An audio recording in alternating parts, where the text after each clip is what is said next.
Everybody, welcome back to the channel. HTM here with another PTS update. This time we're talking about the Week 2 patch notes. Now, if you missed that Week 1 patch note review, I'd recommend checking it out. There were tons of interesting changes. I'm talking about over 200 item set changes, several class balance and skill changes as well. So I've linked to those in the description below. Make sure you check those out if you have not already, because just tons of very interesting changes like we mentioned. This week is Week 2, and surprisingly enough, there are some major changes that got pushed off to Week 2. That's why I made the video. I don't always make a Week 2 video, but I felt like there were some pretty significant changes here to go over. So let's dive right into it. Taking a look at the combat and gameplay section, specifically at the Dragonite class and the Dragon Blood skill, the Coagulating Blood morph, they increased the base healing of this ability by about 12%. To make it more in line with other heals, like Breath of Life, for example. And then with the new value, the heal for coagulating is going to be weaker, slightly weaker than Breath of Life, while you're above 50%, but also slightly stronger than those heals if you're below 50%. And they say the effectiveness is between 0 and about 16%. So interesting there that if you're super low health, you'll have stronger than a Breath of Life heal. That's going to be nice both for PvE and PvP. Definitely interested in checking that out. Then in terms of Necromancer class changes, not much here, just a little bug fix on the Colossus ultimate. Apparently you could dodge the morph there, despite it being AoE, so that should be fixed now.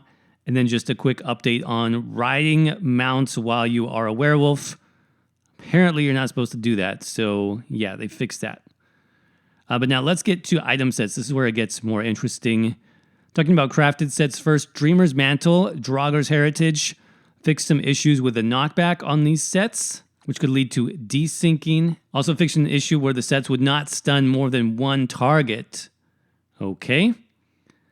And then New Moon Acolyte. This is absolutely a staple set of many builds, PvE and PvP.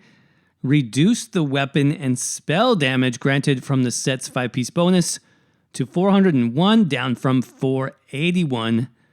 This was done to make up for the fact that the resource cost increase can be easily alleviated in group settings by having your allies supply you with sets or synergies. Wow, that's a pretty big nerf, for that New Moon Acolyte set.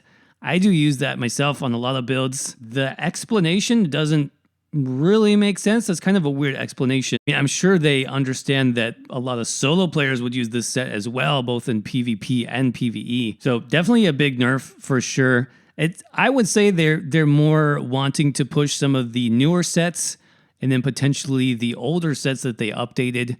So that's something that we'll have to look at. I mean, a lot of those older sets, if you caught my set review last week, those sets are looking good. I mean, you talk about some of the sets that buff one particular type of damage, like, for example, War Maiden. Those are now giving you 600 spell damage. So that might be something to look at, is going for more of a specific type of setup that focuses on one damage type to get the most damage possible, rather than sets like New Moon, which buff everything. Also, the fact that this is a 9-trait crafted piece, and it also has the 5% negative.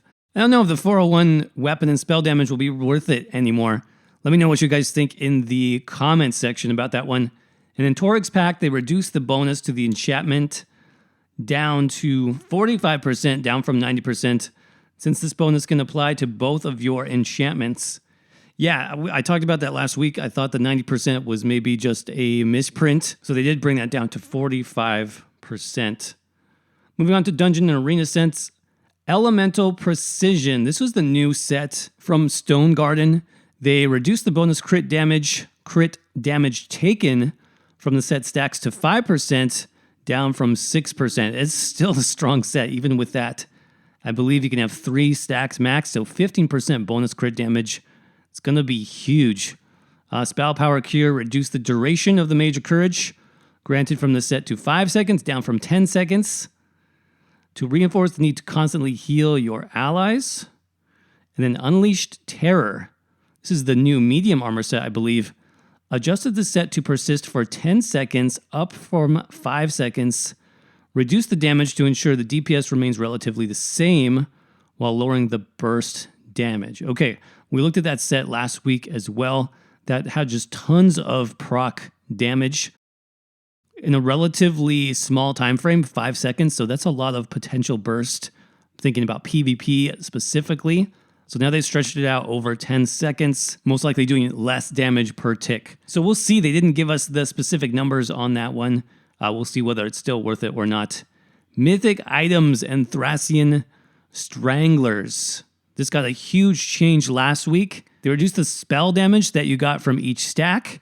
They also made each stack last, I think it was like 30 seconds. So it made it quite a bit less useful, I would say, on most builds and most situations. Although they did make it now give you weapon damage as well as spell damage. So some application now for stamina builds and even hybrid builds. So let's see what they did this week. They increased the duration of each stack to 10 minutes. Okay. To make them essentially permanent while fixing some bugs with permanent stacks. Okay, so kind of not really permanent, but 10 minutes is still a long time. Note, this set is currently undergoing additional changes which are not yet complete. We plan to increase the maximum stack count from 20 to 50, allowing the set to stack up to a maximum of 2,000 weapon and spell damage, but with a 50% reduction in healing and shield size, and 50% increased damage taken. Wow. So the maximum now on the live server is 3,000 weapon and spell damage, and I believe 40% reduction of healing and damage shield size. So you can kind of see where they're going with this. They definitely want to nerf the overall power. Let's see, there's a comment here. The set was originally created to be a risk-reward set that inflicted you with such a high penalty that despite the power potential it offered, attaining it would be something you'd seldom want to keep. Monitoring the set's performance after Greymore, we noticed that people were using the set to sit at max stacks for as long as possible and never really thinking about dumping them. Okay, so they basically want it to be a risk-reward. They want you to not just have your stacks up all the time, but think about when you need it and when you don't, and adjust it as needed. And they say, additionally, we saw this set being used by too many in trials, which led to an unhealthy balance of magicka and stamina. Okay, and they added weapon damage. Well, it makes sense. I mean, hopefully it will still be good by the time they get done with it, because I know people have put in lots of time, lots of fishing, right, to get this mythic item, and it's supposed to be strong. That's the whole point of mythic items. So hopefully once all is said and done, it will still be useful for some specific builds. I'll definitely be keeping my eye on it. Really quick here, PvP sets, Meritorious Service, increased the armor slightly on this. Ravager fixed an issue where it did not proc from Crystal Weapon, okay. And then trial sets, Olorime reduced the duration of the area of effect that grants Major Courage in the perfected version to 5 seconds, down from 10 seconds. Increased the duration of Major Courage to 20 seconds, up from 10 seconds. So they want to better reinforce the need to coordinate. Okay. And item traits. So I didn't get too much time to talk about this last week, but they did adjust armor, weapon, and jewelry traits. A lot of interesting changes there. One was Bloodthirsty. Bloodthirsty no longer gives you a flat damage bonus. Based on missing health, it gives you weapon and spell damage instead. So they increased the bonus weapon and spell damage this trait grants against targets to a maximum of 350 per trait, up from 250. This was to make up for the fact that the trait does not inherit percent increases, such as brutality or sorcery. Okay, interesting. So they confirmed it does not get buffed by those 20% bonuses. Interesting. I know there's a lot of discussion about, is this trait even good anymore, or is it better just to run Infused? Infused gets you a sizable amount of weapon or spell damage too, but that would be for the entire fight and not just an execute range. So it'll be interesting to see now if the 350 will make it worth using the trait again. We'll have to see. But that's going to be it, you guys, for the week 2 changes. Some pretty big changes overall. Let me know what you guys think about the changes to New Moon Acolyte. Do you still think you're going to use that on some builds?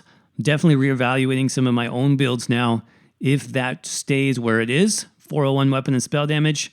Definitely something to think about. Also, let us know what you think about the THRASSIAN Strangler changes. Seems like maybe the set is improving a little bit. but we'll have to wait and see. Remember, they said they're not completely done with it yet. You can definitely expect another update here on the channel when that set changes again.